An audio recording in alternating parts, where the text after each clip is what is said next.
Hi guys, Charles here. Now in today's lesson we're going to start from the very basics of reading music, and in order to do anything in music we need to be able to name our notes. Now to name notes we simply use the first 7 letters of the alphabet. A, B, C, D, E, F, G. When we get to G, our next letter is not H, it is A again, and we go through that over and over again. So the musical alphabet: A, B, C, D, E, F, G, A, B, C, D, E, F, G. Now, you may have heard of things called sharps and flats. We're not going to be talking about those today. We're simply going to be focusing on the letters. So, music presents itself on a set of 5 lines that we call the stave. You don't need to know it's called the stave. And at the start, the only important thing is the shape that goes at the beginning. We're going to be using for today the treble clef, which looks a bit like that. Now, the treble clef simply tells you which sayings you're going to be using on the lines. You need to know which instrument, whichever instrument you play, you need to know which clef it reads. There's only really 2 clefs nowadays. There are other clefs as well, but there's 2 main clefs, the treble clef and the bass clef, which we'll get to if we have time today. Most instruments, such as the violin, the clarinet, the trumpet, the guitar, the right hand of the piano, high voices, what else? Oh, loads of stuff. Reads the treble clef, saxophone, flute.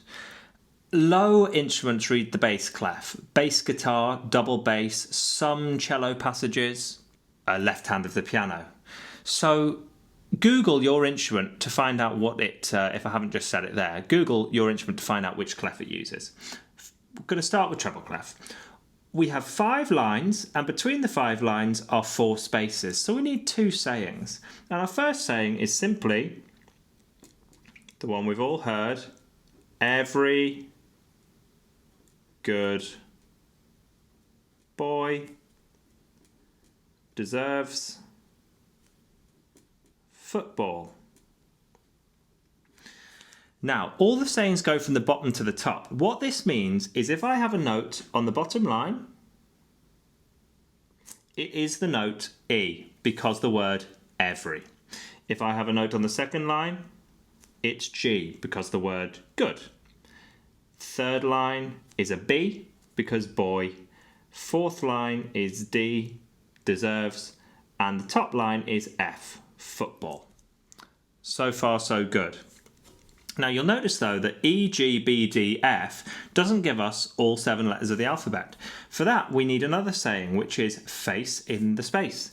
Now, all that face in the space means is the bottom space between the bottom 2 lines is F. A, C, E. So, if we have a note in the bottom 2 lines, the space there, it's an F. Second space up is an A. Third space up is a C. And the top space is E. F-A-C-E, face in the space. Now, you need to learn this. If you don't know this, you're going to find you don't know which notes to play. And at its simplest level, music is about pressing the right notes at the right time. So, you need to get these 2 sayings memorised. Every good boy deserves football, and face in the space. Now, the final thing to say about reading notes is you'll notice that every F, good, A, boy, C, deserves, E, football. We go through the alphabet line, space, E, F, G, A, B, C, D, E, F. Now, we can continue beyond the 5 lines, as far up or as far down as we like. We don't tend to go very far, though, because it becomes difficult to read. But I'm going to give you a couple of examples of those notes, just so that you've really understood this grid system that we use. So a really important note to learn is this note here. It has its own little line and a circle. Now, our sayings do not get us to this location. The closest we can get is the bottom line here, which is the word every. Now, this note that I've just drawn is also a line. So lines are not next door to each other. Between two lines must be a space, which means we've got another note in this space here. So we've got the line that we know is every, then we've got a space, then we've got the line that we don't know, this new note. Well, we know that the music music just uses the alphabet, and we can see starting on G here of good that the alphabet's just going backwards. So it's going to be G, F, E, and so our question is simply, well, what comes before E in the alphabet? If we're going downwards, we're going backwards through the alphabet, and if we're going upwards, which we'll do in a second, we're going forwards through the alphabet. So A, B, C, D, E. Well, D came before E in the alphabet, so this note here is D. So, carrying that on, we've got to go one note lower for this note here, which we don't know yet. So, D, one note lower, than D. A, B, C, D. Oh, it's C. There we go. And that note more specifically, guys, is the one that people call middle C. And I'll explain why it's called middle C in the next video.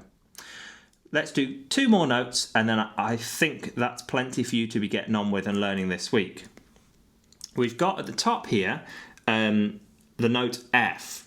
So if I draw basically the mirror image of the C we've just drawn up here, so I'm going to give a note its own line, and I'm going to give it a circle. So the closest we can get to this note is football on the top line, but both of them are lines, which means they have to have a space between them. So this note can't just be G, because that would ignore the fact that there's a space. So we've got football on the top line, we would have G in the space. A, B, C, D, E, F, G. And so whatever this note is, it's one note above G in the alphabet. So A, B, C, D, E, F, G, H. Oh, well, it must be H. But remember what we first said at the start of the lesson is we don't use H in the musical alphabet. We go back to A. So although you're desperate to call this note H, it's an A, because A, B, C, D, E, F, G. A, B, C, D, E, F, G. There we go. Stay tuned. We're going to be carrying on with the bass clef in the next video, and you're going to try and get these sayings memorized as soon as you can, because this is pretty much the most fundamental thing that we do in music. So I look forward to seeing you in the next one. Cheers.